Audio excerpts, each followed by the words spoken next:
Beware of used air compressors is probably the title that you clicked on. If you saw in a previous video I did, I built this compressor from a used tank on Marketplace and then a bunch of new operating parts. So I'd have a reliable air system for relatively cheap. I have a 12 CFM 30-gallon air compressor for about 500 bucks. For an extra 400, I had the water cooling loop, and then it cost me 1,000 bucks to buy a generator to run it because I didn't know my current one wouldn't. As it sits, it's broken in many different ways. Now this would be a fault of my own and something you can look for if you're trying to get a used air compressor. I'm not going to tell you not to, but I am going to tell you to be careful. So this inspection plug on the end, I can't get out. So I couldn't see the condition of the tank. I forgot to mention when I originally filmed this video, if you didn't piece it together already, this tank is being replaced due to a leak caused by internal rust. That's one of the flaws with horizontal air compressors is you can't always get all the water out of the bottom, and then they spend almost their whole life filled with water. Now, let's get to trying to find a new tank, which I haven't done yet, so however much time that takes, you won't feel it. It'll just be an instant in the video. But first, let's start stripping up all the stuff here.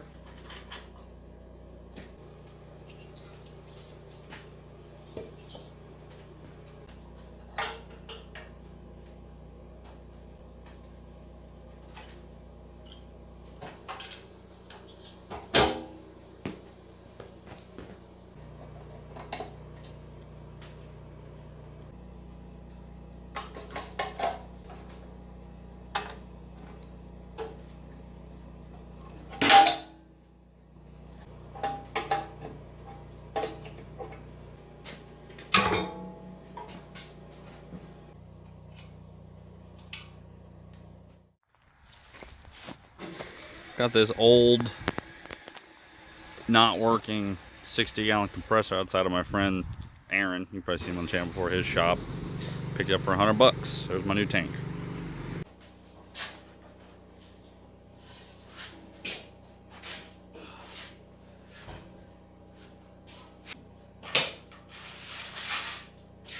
So this motor is seized solid. So I can't take the belt off like a bike chain, so I'm just gonna cut it. Alright. Oh god, the belt's even like... Here, listen. Let me turn off the charger for my building. Alright, ready? Crispy.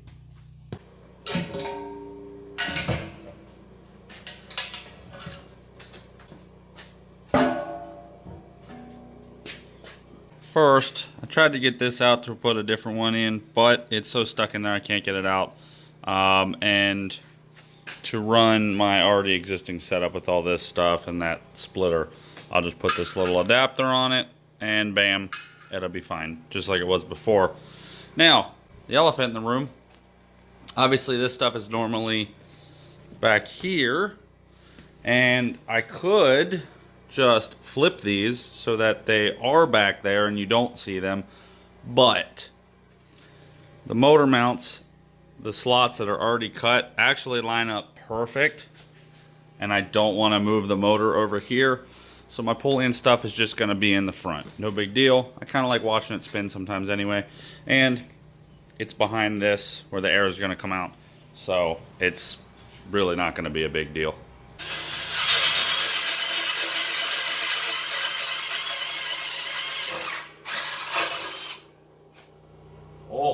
Oh, that's hot. This is how I know you're drilling right. You get a nice chip like that. I mean, honestly, it probably shouldn't be that long. That's a lot of pressure, but still, not going to dull that drill bit. Check and make sure this is square where it's sitting. Now's a good time to drain all the oil from break-in out of the pump. See how it looks.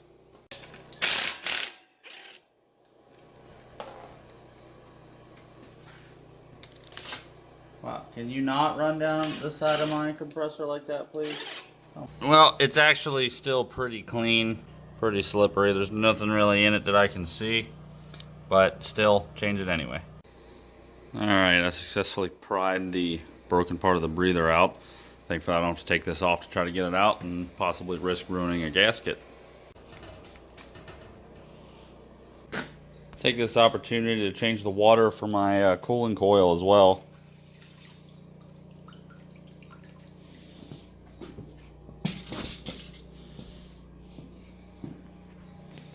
Yeah, see, there's a little bit of dirt collected in the bottom, stuff falling in it. And so I have the air tank over here at the house where I have access to water, where we're going to do the hydrostatic test. Now the whole point of a hydrostatic test is if it does pop when it's under pressure with water, it should just pop, and that's about it.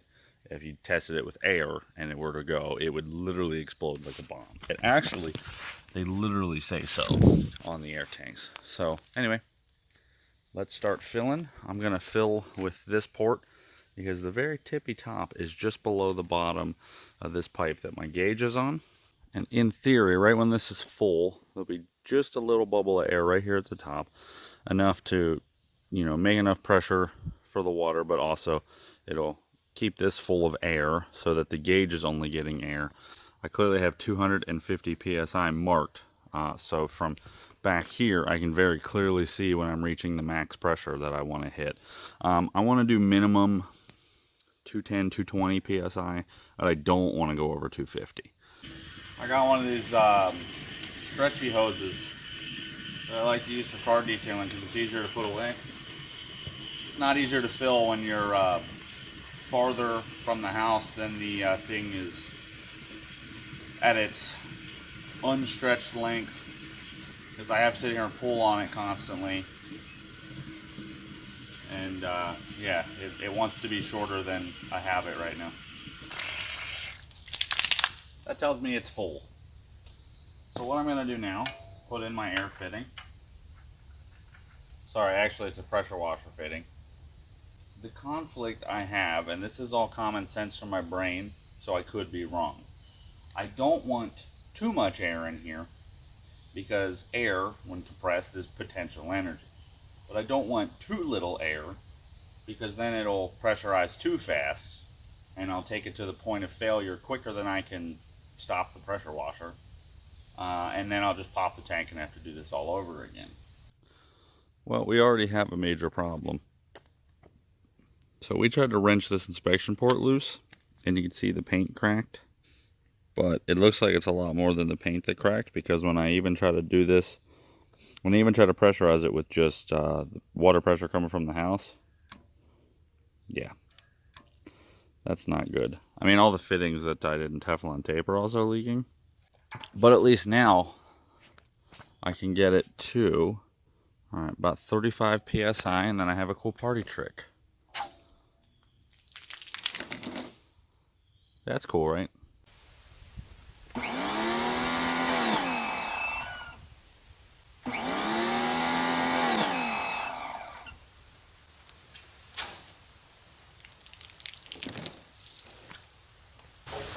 want to make sure the tank's fine. I'm not worried about leak down. Obviously, if it's got a pinhole but it didn't explode, it's probably not a safety hazard. And once I get air in it and it leaks, I'll know it's got a pinhole. So I'm willing to take that risk in order to not fill this twice. So I took it to just under 240. It was probably 235. And here it is. So as far as the hydro test goes, that should be fine. Maybe I'll do it one more time, just to be sure. Let's actually roll it over on the front. It's even hard to roll.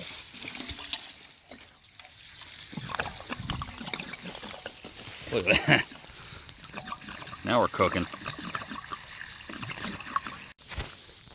I got the old drain plug out, so I can get that replaced, and that'll get the last of this water out now. We'll get it back to the barn. Alright, I used the reciprocating saw.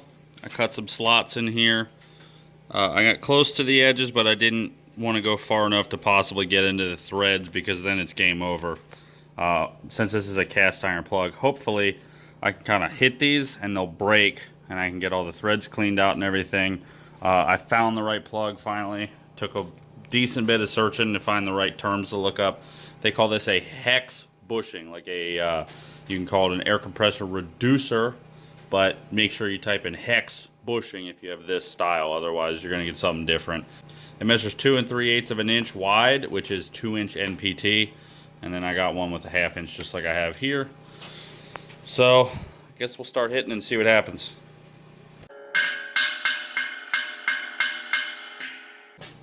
Alright, I did some more cutting, like 2 or 3 more times, super slow. I don't want to mess up these threads. I got a piece loose.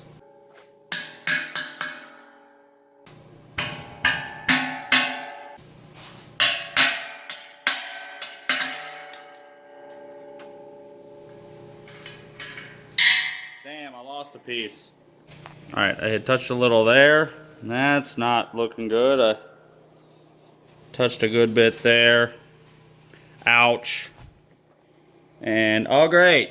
Probably not going to seal. While we're at it, why not take a peek?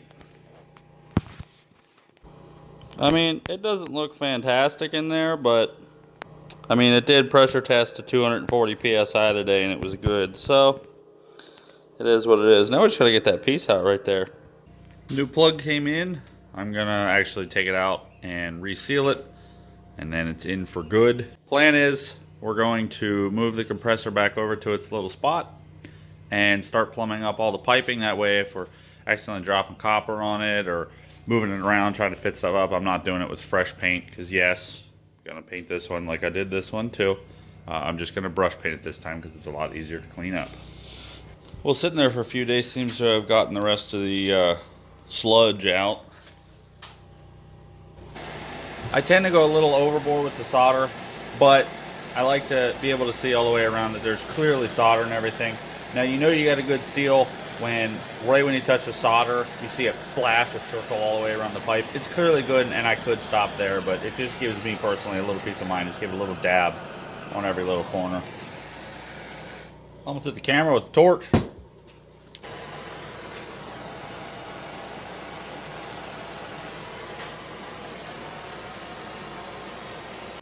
That line you just saw me solder up is bolted down, not tight, but it's mocked up. And then I have Sharpie marks on these 2 lines where they will intersect where the elbow is.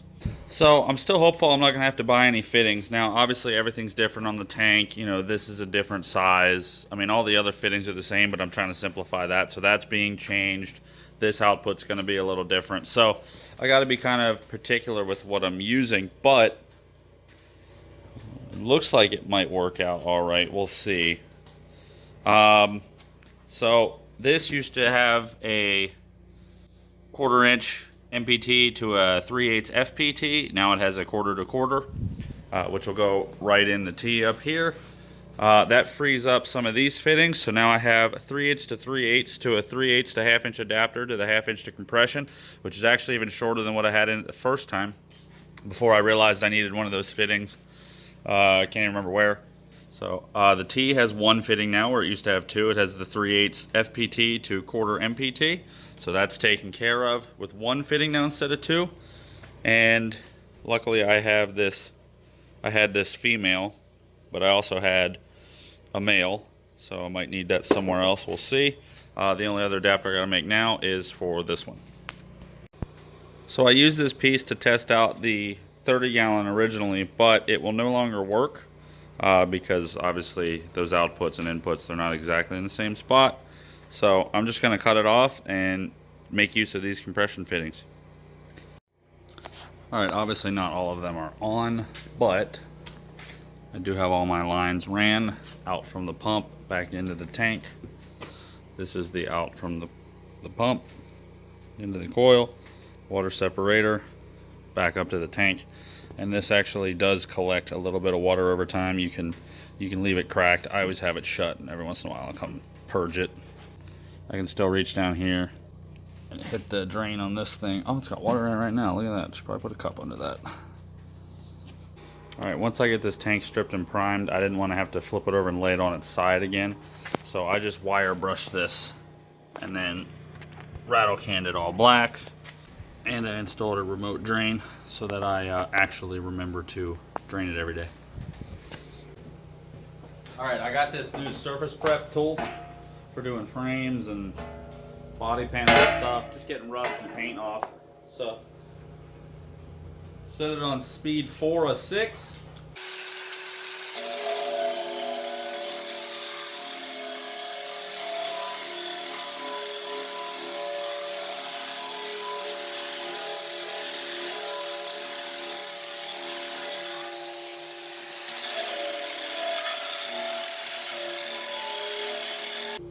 So it takes paint off pretty fast.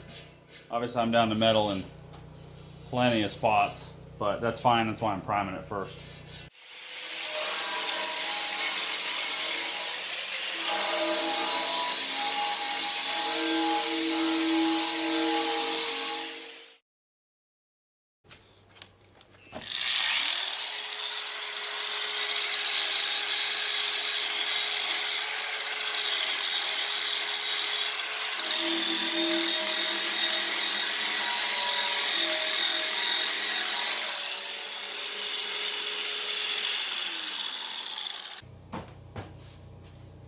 Ow! I have a cut in my hand and this is alcohol.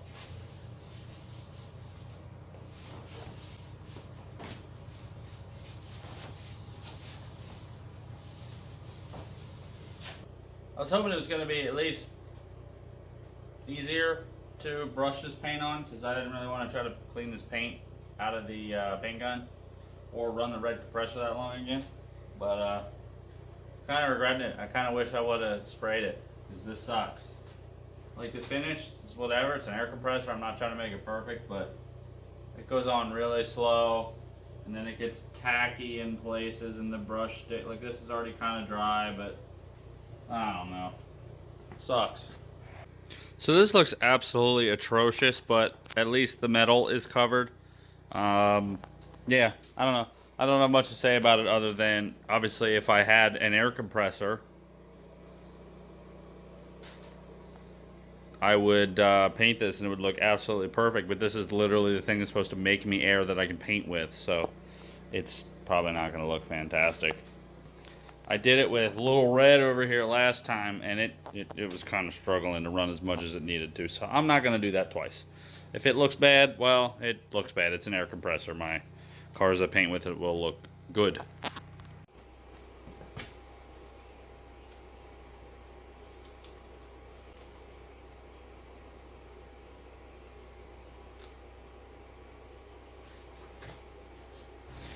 Well, I got paint in the gun. I got the airline hooked up, and I called it. I think this thing has just about seized up. It was filling with air. Thought I heard it slowing down a little. And yeah, Little Red quit. So, crap. Well, we're back to hand painting again. I didn't even bother to take the paint out of the canister for the spray gun. It's just my paint can now. Also, the spray gun didn't even really work anyway, so even if I had air, it was all clogged up and whatever. It's an air compressor, not a car. I didn't even have to do this step, in total honesty. This is just my personal preference. It's cool. So I'm getting ready to do the second coat just to make sure that all the black is filled in everywhere. There's no light spots. I just want to say, the drier this thing gets, the worse it looks. Here's a good glare. You can see the texture. Look at that. Man, it looks like I painted with a putty knife. So, like I said, everything I'm going to paint using this compressor is going to look fantastic. But painting the compressor, since I don't have a compressor, I mean, I did until this morning when it blew up, but, you know, it's not going to look great. Oh well, I could always redo it once it's running. Okay. So if you listen,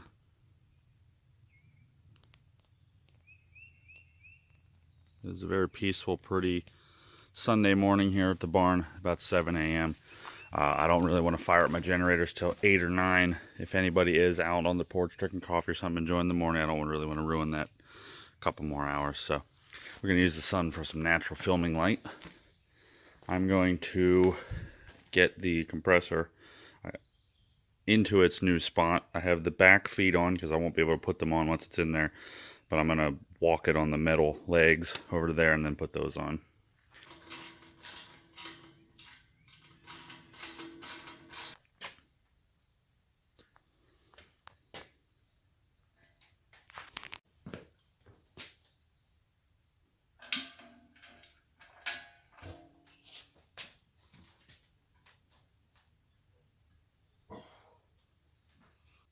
All right, everything is tightened down, but the clearances here on this setup are tight.